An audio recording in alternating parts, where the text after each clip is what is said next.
جنت میں جانے کا فارمولہ ہے ما انا علیہ واصحابی، اس کو لے کر جائیے اپنے اپنے علاقوں میں۔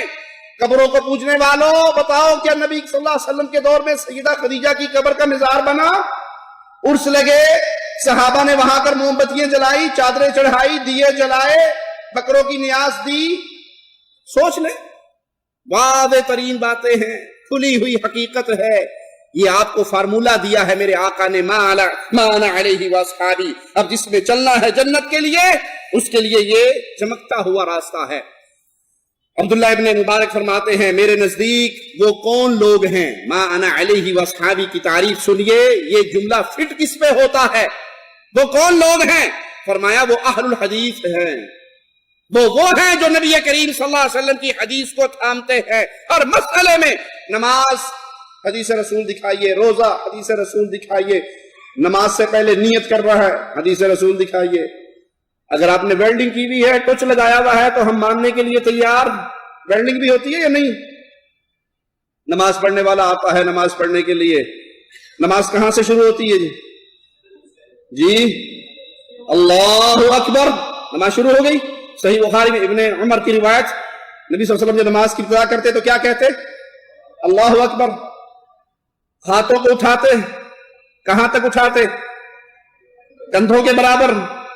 یہ نبی صلی اللہ علیہ وسلم کی حدیث سے ثابت ہے۔ نہیں جی، آپ نہیں سمجھتے، نیت کے بغیر کوئی عمل نہیں ہوتا۔ جب نماز کے لیے آئیں تو ہاتھ اٹھائیں اور کہیں نیت کرتا ہوں نماز کی، نماز چاہے پیچھے امام کے منہ میں رکھانا کعبہ شریف اللہ تعالیٰ کے وقت ظہر کا ہوتی ہے نہیں۔ پٹھان پشتوں میں کرتا ہے، پنجابی میں کرتا ہے، بنگالی بھائی بندو بھائی بنگالی میں کرتا ہے، اردو ہندی والا اپنی زبان میں کرتا ہے، اور پھر اس کے بعد نماز شروع ہوتی ہے۔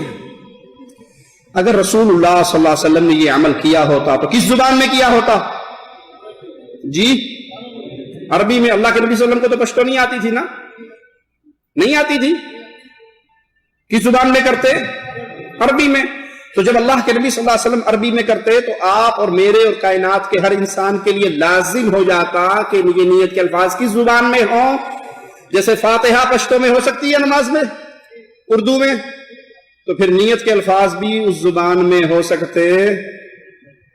وہ کسی بھائی نے سمجھانے کے لیے بڑا اچھا کیا، مسجد میں آئے اور تھوڑی سی بلند آواز سے نیت کی، کہا جی نیت کرتا ہوں نماز کی، نماز 4 فرض، پیچھے سے امام کے منہ میرا خانہ کعبہ کی طرف، وقت ظہر کا، فرض اللہ کے، دائیں طرف کوئی سعودی ہے، بائیں طرف بنگالی ہے، آگے امام ہے، ابھی پچھلی صف میں کوئی نہیں آیا، اللہ اکبر۔ نماز ختم ہوئی تو اس کو پکڑ لیا، مارنے لگے، مارو نہیں، بات سن لو، مارو نہیں۔ کیا ہوا کہ بے وقوف ساری نیت کا ہی بیڑا غرق کر دیا۔ یہ کہاں لکھا ہوا ہے کہ دائیں طرف سعودی ہے، بائیں طرف بنگالی ہے، آگے امام ہے، پچھلی صف میں ابھی تک کوئی نہیں آیا؟ یہ کہاں لکھا ہوا؟ اس نے کہا بھائیو، اصل میں آپ سمجھ نہیں سکے، جس کتاب میں جو اصل نیت تھی نا آپ والی لکھی ہوئی ہے، مثلا صفحہ نمبر 85 پہ لکھی ہوئی ہے، اللہ کی قسم 86 والی صفحے پر میں اپنی نیت نہ دکھاؤں تو جوتیوں سے مارنا، لیکن آپ یوں کرو، امام صاحب کے پاس جا کے اپنی نیت لے آؤ، اس سے اگلے صفحے پر میں نہ نکال کے دکھاؤں، جو مرضی کر لینا۔ ساری جماعت اٹھ کے امام صاحب جی اس بے وقوف نے نیت خراب کر دی آج ہماری، اتنا اضافہ کر دیا اس میں، تو جو ہماری اصل والی نیت ہے وہ کون سی کتاب میں ہے؟ کیا کیا ہے؟ اس نے کہا بچ جاؤ، وہابی آیا تھوڑا ایمان خراب کر دے گا، نکل جاؤ، اس کی بات نہیں سننی، یہ وہابی ہے۔ کیوں؟ وہ صفحہ نمبر 85 پیدا ہی نہیں ہوا جس پہ یہ نیت لکھی ہوئی ہو۔ ما انا علیہ واصحابی، اس کو لے کے فٹ کرتے جاؤ۔ نماز ابتدا کہاں سے ہوگی؟ ابو بکر، عمر، عثمان، علی، طلحہ، زبیر، سعد، سعید رضوان اللہ علیہ اجمعین نے کہاں سے کی؟ اللہ اکبر سے۔ ہاتھ کہاں تک اٹھائے؟ کندھوں تک۔ وہ حیدرآبادی ایک بابا ہے انڈیا کا، وہ کہتے جی نہیں، کچھ سنتیں حکمت والی ہوتی ہیں، آپ نہیں سمجھتے، کچھ سنتیں حکمت کی ہوتی ہیں۔ تو رفع الیدین بھی حکمت والی سنت تھی۔ اقامیہ کیسے حکمت والی تھی؟ کہا جی آپ کو کیا پتا، جب نماز شروع ہوتی اس وقت منافقین بتاں لے کے آتے تھے نماز میں، بت لے کے آتے تھے نماز میں، اور بت کو رکھتے تھے اپنے بغل کے نیچے، تو اس لیے رفع الیدین شروع ہوئی، اور جب وہ بت گرنا شروع ہو گئے تو رفع الیدین منسوخ ہو گئی۔ پہلی بات، یہ ڈھکوسلا اس حیدرآبادی بابا جی کا کسی کتاب میں موجود میں اللہ سے ڈر کے یہ بات کہتا ہوں، اللہ کے گھر میں کھڑے ہو کر کہتا ہوں، یہ قصہ جھوٹ من گھڑت ہے جو اس پیر صاحب نے گھڑ لیا ہے، جس کو رسول اللہ نے سنت کا درجہ دیا ہے۔ کیا درجہ دیا ہے ذرا بولیے؟ حدیث میں حدیث دو ٹائپ کی ہے، سمجھنے کے لیے عوام الناس کے اعتبار سے، علماء کے لیے تو بہت ساری حدیث کی قسمیں ہیں، عوام الناس کے لیے حدیث کی دو قسمیں ہیں، ایک ہوتی ہے حدیث حکمت، پوائنٹ نوٹ کرو، ایک ہوتی ہے حدیث اور ایک ہوتی ہے حدیث سنت، ذرا زور سے بولو، حدیث سنت اور ایک ہوتی ہے حدیث حکمت۔ حدیث حکمت کیا ہے ذرا غور کر کے دیکھو، رسول پاک صلی اللہ تعالی علیہ وآلہ وسلم نے اپنے پیٹ پہ پتھر باندھا تھا، یہ حکمت ہے۔ کیا ہے ذرا بولو؟ رسول اللہ صلی اللہ علیہ وسلم نے رفع یدین کیا تھا، یہ حدیث میں ہے مگر یہ حکمت ہے۔ کیا ہے بولو؟ حکمت ہے۔ رسول اللہ صلی اللہ علیہ وسلم نے قاعدے میں بیٹھ کر سبابہ کیا تھا، ہم کو انکار نہیں ہے، حدیث میں موجود ہے مگر یہ حکمت ہے۔ کیا ہے؟ ذرا زور سے بولو، حکمت ہے۔ پوائنٹ نوٹ کرو، نوجوانوں غور سے سنو، یہ حکمت ہے۔ آپ پوچھیں گے مولانا یہ کیسے حکمت ہے؟ تو دیکھو حضور کے زمانے میں کیا ہوا تھا، منافقین بھی نماز پڑھنے کو آتے تھے، کیونکہ ان لوگ نماز کا حکم آنے سے پہلے، معراج سے پہلے، معجزہ معراج سے پہلے اپنے آپ کو بولے تھے میں مسلمان ہوں، میں مومن ہوں، میں مسلمان ہوں، میں مومن ہوں بول کے مسجدوں میں گھس گئے تھے، صحابہ کے بیچ میں گھس گئے تھے، رسول اللہ کی مجلس میں گھس گئے تھے۔ ان کو پکڑنے کے لیے پرٹیکولر کوئی قاعدہ اور قانون اس زمانے میں نہیں تھا، مگر صحابہ بھی جانتے تھے منافق ہے، رسول اللہ بھی جانتے تھے منافق ہے، مکاری کر رہا، مگر کوئی قاعدہ نہیں بنایا گیا تھا ان کو باہر نکالنے کے لیے۔ اب اپنے پاس بھی آتے نا بھائی، مسجد کو آتے نماز پڑھتے، اپنے پاس کوئی قاعدہ نہیں ہے تو باہر نکالنے کے لیے ہے، جان دو بھائی بول کے خاموش بیٹھے ہوئے، مگر کب نکلتا ہے باہر؟ الفاتحہ آپ نکلنا ہے، بولا یہ قاعدہ بنا۔ لوگ میرے کو پوچھے مصحف فاتحہ کہیں کو دیتے، بولا تیرے کو مسجد سے باہر نکالنے کے واسطے دیتے۔ مصحف سلام کہیں کو پڑھتے تو میں بولا اچھے میں، برے میں، عاشق میں، منافق میں فرق کرنے کے واسطے سلام پڑھتے۔ جیسا سوال ویسا جواب، بات سمجھ میں آئی؟ جیسی بولنگ ویسی بیٹنگ۔ تو پیارے بزرگ اور دوستو، اب مسئلہ یہ پیدا ہوا کہ اب وہ منافقین رسول اللہ کی مسجد میں تو آئے اور نماز رسول اللہ کے ساتھ پڑھنے لگے، لیکن منافقوں کو بڑی تکلیف ہوئی کہ ہم ان کے خدا کو سجدہ کر رہے ہیں، ہماری منافقت کا، شرارت کا ہم کو موقع نہیں مل رہا ہے، ہم رکوع میں جا کر مجبوراً جو ہے ان کے رب کو رکوع کرنا پڑ رہا ہے۔ حقیقت میں وہ منافقین اللہ کی وحدانیت اور رسول پاک علیہ السلام کی رسالت کو دل سے نہیں مان رہے تھے، تو ان لوگوں نے کیا کیا، اپنی شرارت کے اظہار کے لیے اپنی بغلوں میں بتا رکھ کے آنے لگے۔ کیا کرنے لگے؟ بغلوں میں، ذرا زور سے بولے، بغلوں میں بتا رکھ کے آنے لگے۔ جیسے بغلوں میں بتا رکھ کے لاتے تھے، قاعدے میں ٹھہرتے تھے، رکوع میں ٹھہرتے تھے، قومے میں رہتے تھے، سجدے میں جا کے ہلو بغل میں سے نکال کے سامنے رکھ کے بت کو سجدہ کر لیتے تھے۔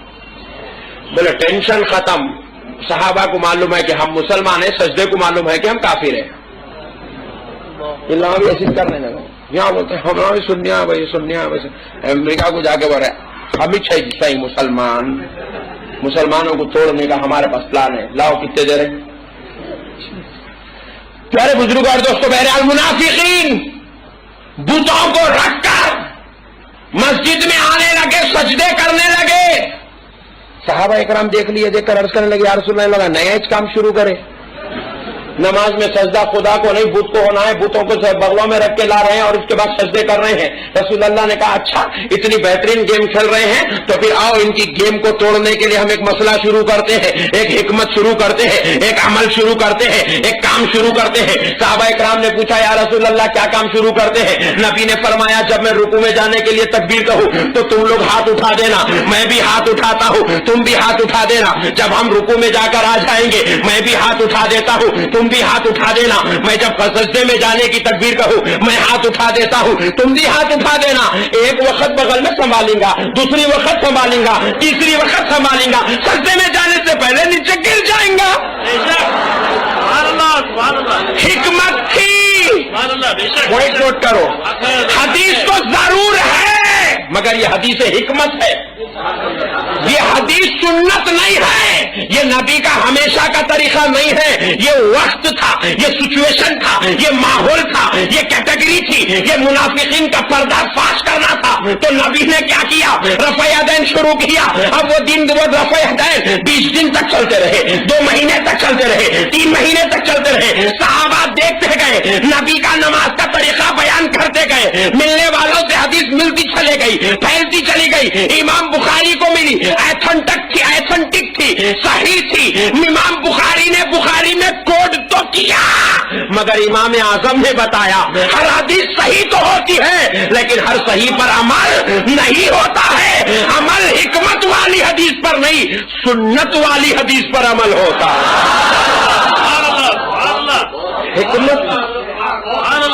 حکمت تھی۔ آج میں مسجد میں آیا، کرسی ہے مہاراجا کرسی، کل تک شادی خانے میں تھی، آج مسجد کو آ گئی۔ وہاں دولہا بیٹھا تھا یا مولانا بیٹھے۔ اب آپ بولیں گے ارے کیا یار ہو، مسجد میں کل کرسی دیکھا تھا آج نہیں دکھ رہی، بلکہ کل بولے تو صدر صاحب آپ کو مار کے دیوانہ ہوگا کیا؟ کل مولانا آئے تھے بول کے ڈالے، روزانہ رکھتے کیا؟ کسی کتاب کے اندر یہ قصہ موجود، کسی صحیح حدیث میں یہ بات موجود نہیں۔ اچھا ایک لمحے کے لیے مان بھی نہیں جناب، بالکل حیدرآبادی بابا جی ٹھیک کہا آپ نے، یہ بتوں کو گرانے کے لیے ہوتی تھی۔ چھوٹے سے چھوٹا بت اتنا تو ہوگا نا جی، چھوٹے سے چھوٹا بت اتنا تو ہوگا جی۔ لو جی یہ بت آ گیا یہ بغل کے نیچے، اب نماز شروع لگی۔ سنت طریقہ کیا ہے نماز کا؟ ہاتھ کہاں اٹھائیں گے؟ کندھوں کے برابر۔ اللہ اکبر، بت گرا؟ بت نہیں گرا نا۔ اور جو پارٹی بتوں والی دلیل دیتی ہے وہ ہاتھ کہاں تک اٹھاتی ہے؟ توجہ کرنا، لو اللہ اکبر، بت تو گر گیا۔ حضرت یہ پہلی دفعہ اللہ اکبر کرتے بت گر گیا، پہلی دفعہ اللہ اکبر ہوئی اور بت پہلی کیوں کرتے ہو؟ اس کو بھی چھوڑ دو، اس کی بھی حکمت ختم نہیں ہو گئی؟ جب تک آپ خود دین کو نہیں سیکھو گے ہلاکت اور بربادی کے دروازے سے بچ نہیں سکتے۔